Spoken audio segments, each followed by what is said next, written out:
僕はプランダラー。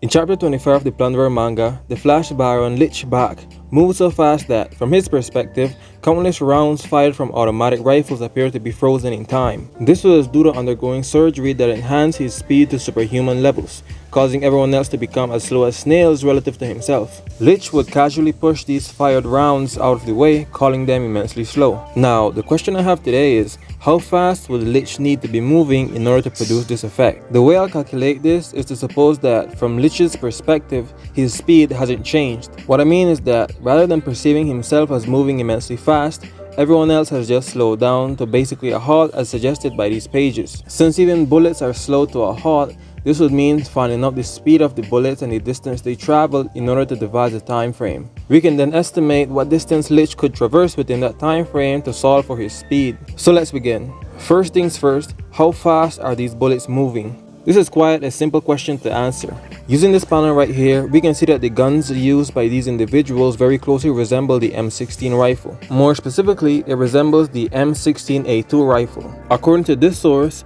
M855A1 EPRs have a muzzle velocity of 960 meters a second. Moving on, let's answer the question of what distance did these bullets travel and in what time frame. Well, since the manga is a graphic novel, exact distances relative to elapsed time are kind of hard to precisely gauge. Luckily, the anime adapts this scene in episode 17. At 6 minutes and 14 seconds into the episode, we see the soldiers fire their round at Licht. These bullets would rapidly slow to an apparent complete halt for approximately 35 seconds. In this time frame, this bullet would undergo no noticeable positional change, with it literally appearing as if Licht stopped time. It is very similar to when Dio threw those knives at Jotaro in Frozen Time. The rounds we see should be around 2 centimeters in length. Based on this, we can establish that the bullets didn't even move more than a single centimeter. While the translation from cinematic time to in-universe elapsed time is a very extensive topic, it is plausible that in this particular scene, from Licht's perspective,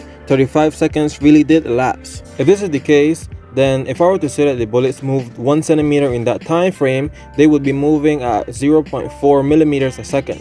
But if we were to use this value, it would be disingenuous to what we see. Thus, let's use some extreme ends. I'll go about it two ways. With the first route, we'll say that the 35 seconds of cinematic time doesn't accurately translate the in-universe elapsed time from Licht's perspective, while with the second route, we will say it does. Via the first route, the absolute low end postulates that the bullets move the total distance of 1 centimeter or 10 millimeters. The middle end postulates a distance of 1 millimeter, while the high end postulates a distance of 1/10 of a millimeter or 100 micrometers. The second route postulates the same distance, but says that this is the total distance traversed and that at each seconds in those 35 seconds, they moved at 1/35th of the aforementioned distance. This would mean that the low, middle, and high end become approximately 286, 28.6, and 2.86 micrometers a second. With that being established, we can now go on to answer the question of what distance could Licht traverse within the scene we are shown? Well, simply put, the exact value is hard to pinpoint, and in attempts to find various maximum distances,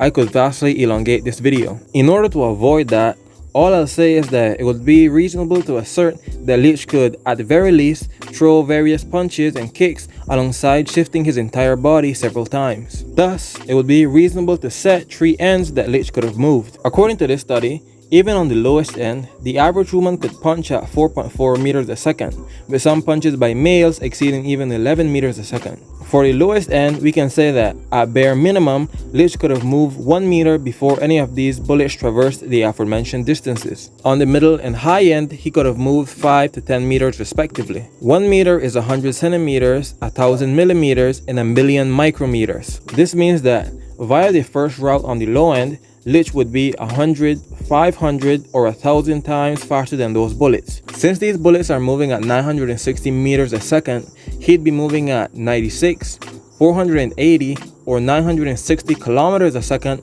depending on which end you use for the distance he could have likely moved in that scene.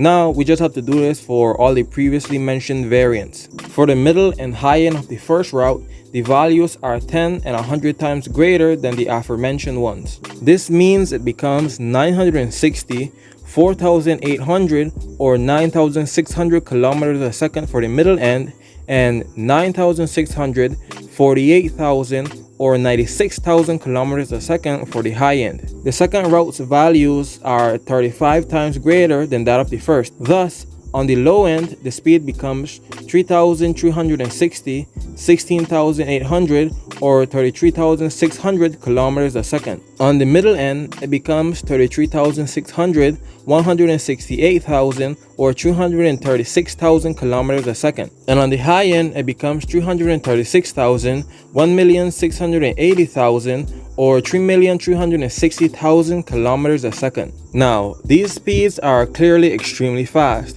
but they are just numbers at the end of the day. So to put these values into scale, let's simplify them before comparing them to things you know. The simplification would be to put them in Mach numbers, where Mach 1 is the speed of sound. Now, the speed of sound isn't a constant unit. If not, it can vary on atmospheric conditions. Because of this, we will define it as the speed at which sound travels at mean sea level and at a standard temperature of 15 degrees Celsius. With these conditions, the speed of sound is 340.3 meters a second or 0.3403 kilometers a second. Now we will turn all of those previous units of speed into Mach numbers. Rather than saying the units, I'll just show them to you. Now let's put these numbers into perspective. The fastest rifle cartridge currently in existence is the 220 Swift, which has a recorded maximum velocity of Mach 4.178. This is approximately 67.5 times slower than Licht's slowest calculated speed. Next, we have octanitrocubane, the explosive with the fastest propagation speed on record, coming in at Mach 31.15. This is still 9 times slower than Licht's slowest calculated speed. Next, we have the predicted top speed of the Parker Solar Probe in 2025 at approximately Mach 563. In 2025, this will become the fastest object ever created by mankind. Even at this speed, it is just twice as fast as Licht's lowest calculated speed and 2.5 times slower than Licht's second lowest calculated speed. Next, we have the speed of lightning, which moves at a mean speed of approximately Mach 1,293. This makes it roughly 8% slower than Licht's second lowest calculated speed. Lastly, if we were to compare Licht's speed to the fastest thing we know, the speed of light, which is approximately Mach 881,000, it would mean that via the high end of the second method, Licht would be moving at approximately 0.12, 5.6, and 11.2 times the speed of light. In conclusion, this feat can put Licht anywhere between dozens of times faster than the fastest bullet to almost a dozen times faster than light itself. If someone were to ask me for a reasonable end for Licht, I'd say that those bullets moved less than a single millimeter in the same time frame Licht could move several meters. This would easily put his speed at many millions of meters a second, or at the subrelativistic speeds of 1 to 5% the speed of light. However, it is very plausible, if not quite likely, that with this feat, his speed is much higher, reaching 10 to maybe even 50% the speed of light. If I ever reread or rewatch the series in the future, I may scale Licht all throughout the series, because if my memory serves me correctly, it is quite possible to reasonably get him within the hundreds of times faster than light ranges via the higher ends of his scaling. And yeah, that's about it for now. Bye.